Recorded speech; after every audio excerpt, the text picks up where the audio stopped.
अस्सलाम वालेकुम। मैं हूं मोहम्मद आसम शाकर और आप देख रहे हैं मेरा YouTube channel Awesome Sky News और Facebook page Awesome Sky News. निगरान हुकूमतें अब निजाकारी भी करेंगी और इस सिलसिले में निगरान वज़ीर आज़म की हदायत भी आ चुकी है कि खसारे में चलने वाले अदारे ख़ास तौर पर PIA की निजाकारी का अमल तेज़ किया जाए। ये बात दुरुस्त है कि सालाना 500 अरब रुपए से ज़ायद हड़प करने वाले अदारे की निजाकारी होनी चाहिए, मगर इस हवाले से कानून क्या कहता है, इस बारे में अबहम पाए जाते हैं। बल्कि कानून ये कहता है कि निगरान हुकूमत इस किस्म का कोई काम नहीं कर सकती। लिहाजा इसी पर पर्दा डालने के लिए निगरान वफाकी वजीर तवानाई मोहम्मद अली फरमाते हैं कि हम निजाकारी का अमल मुकम्मल नहीं कर सकते क्योंकि लेकिन शुरू करके जाएंगे। निजाकारी की लिस्ट में शामिल अदारों की निजाकारी की जाएगी। चले ये भी दुरुस्त फैसला है और यकीनन इसमें बड़ों की मर्जी भी शामिल होगी। और वैसे भी हमारे यहाँ बड़ों की मर्जी के बगैर किए गए फैसले पाया तकमील तक नहीं पहुंच सकते। लेकिन इसमें शफाफियत होगी या नहीं ये तो वक्त ही बताएगा। मगर इस वक्त सबसे अहम सवाल ये है कि ये अदारे क्यों तबाह हुए और हमारे सियासतदानों के अपने कारोबार दिन रात तरक्की कैसे कर गए। ये बात तो भी बहुत मर्तबा हो चुकी है कि PIA, रेलवे और पाकिस्तान स्टील मिल जैसे अदारे कैसे बर्बाद हुए। मसलन सबसे बड़ी वजह तो इन अदारों में सियासत से मुतल्लक है कि जो भी आया उसने करप्शन करने के लिए और अपने बंदे भर्ती करवाने के लिए अदारों के सरबराहों को प्रोफेशन अंदाज में भर्ती करने की बजाय मनपसंद अफराद भर्ती किए। लेकिन एक और बड़ी वजह यह है कि हम हर चीज को वक्त के मुताबिक डालते नहीं हैं। यानी दुनिया तरक्की इसलिए करती है कि वो अपने आप को जदीद अंदाज में डालती है, जबकि हमारे अदारे सियासत और एक दूसरे को खींचने में लगे रहते हैं। एल्को कंपनी की तरफ एल्को कंपनी एल्युमिनियम बनाने वाले इस वक्त दुनिया की 6ठी बड़ी कंपनी है। 1987 में कंपनी की माशी हालत बुरी तरह खराब होने लगी। जबकि प्लांट बंद होने लगे, अवाम और मुलाजमीन का इत्मीनान आहिस्ता आहिस्ता कंपनी पर से ख़त्म होता जा रहा था, क्योंकि एल्युमिनियम का काम बेइंतहा हसास नोयत का होता है। इसलिए किसी ना किसी प्लांट पर कोई ना कोई मजदूर हो जाता या मर जाता और फिर जिंदगी भर वो या उसके वारिस बेयारो मददगार पड़े रहते। पाल और नील कंपनी के मालिक इफ्तिताही तकरीब से खिताब करने आए।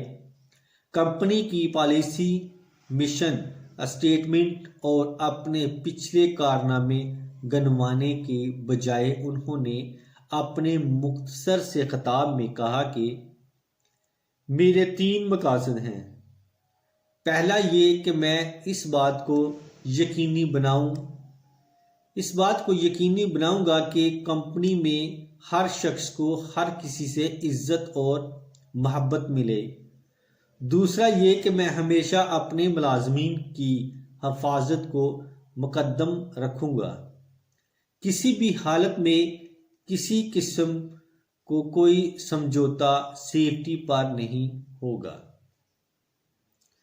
और तीसरा ये कि हमारी कंपनी में मौजूद हर मुलाजिम को लाजमन ये मालूम होगा कि वो यहाँ क्यों ये काम कर रहे हैं, और हर पाल और नील के अल्फाज अमल में ढल गए। कंपनी के हर मुलाजिम के पास पाल का नंबर होता। कहीं कोई छोटी सी भी शिकायत पाल को मसूल होती तो प्लांट पहले बंद होता और तफ्तीश बाद में शुरू होती। शुरू के 6 महीने सख्त अजियत में गुजरे, लेकिन पाल ने तय कर लिया था कि कंपनी में हादसा कोई नहीं होगा और कंपनी को जदीद तरीन टेक्नोलॉजी से आरास्ता करूंगा। और फिर सिर्फ 6 महीने बाद एल्कोवा दुनिया की सबसे बड़ी एल्युमिनियम कंपनी बन गई।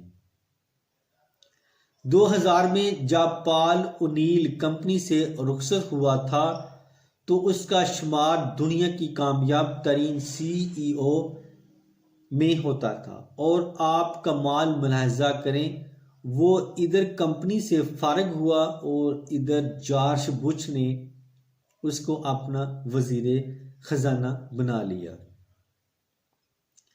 ये दो कंपनियों के दो आदमियों की दो कहानियां नहीं है, बल्कि अदारे की ऊपर लिए जाने के लिए हुकूमत अमली की ज़रूरत होती है, जिसे हम फिल वक्त आदी नज़र आते हैं।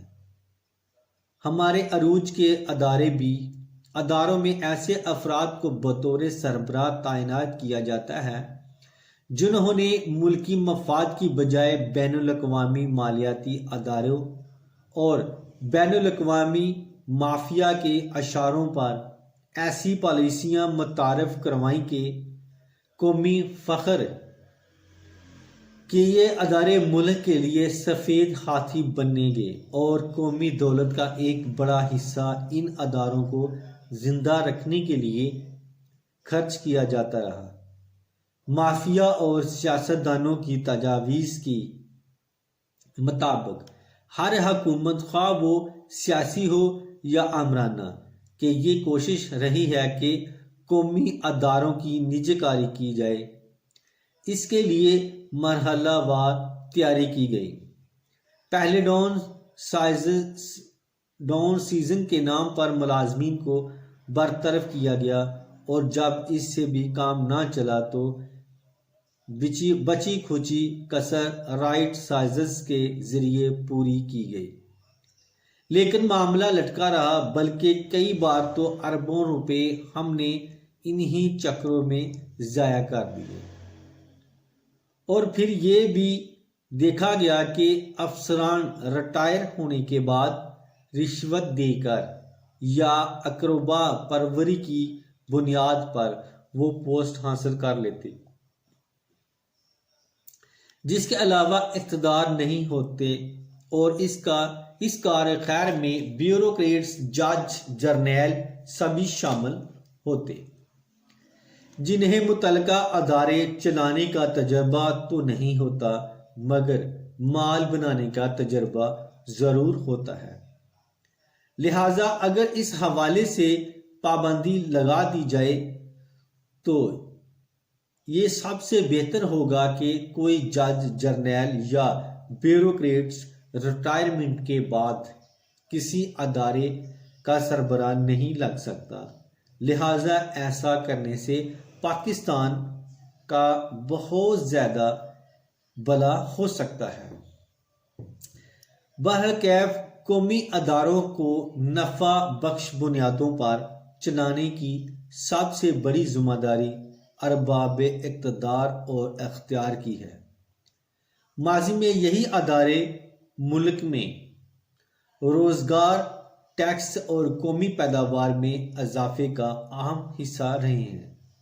लेकिन वर्ल्ड बैंक के हालिया रिपोर्ट के मुताबिक पाकिस्तान की रियासती इंतज़ाम में चलने वाले कारोबारी अदारों SOEs को जनूबी एशिया में बदतरीन करार दिया गया है, जहां मजमूई खसारा असासों की मालियत से भी ज़्यादा हो रहा है, जिसके नतीजे में अवामी वसाइल में नुकसान और अदारों के लिए खतरात में इजाफा हो रहा है।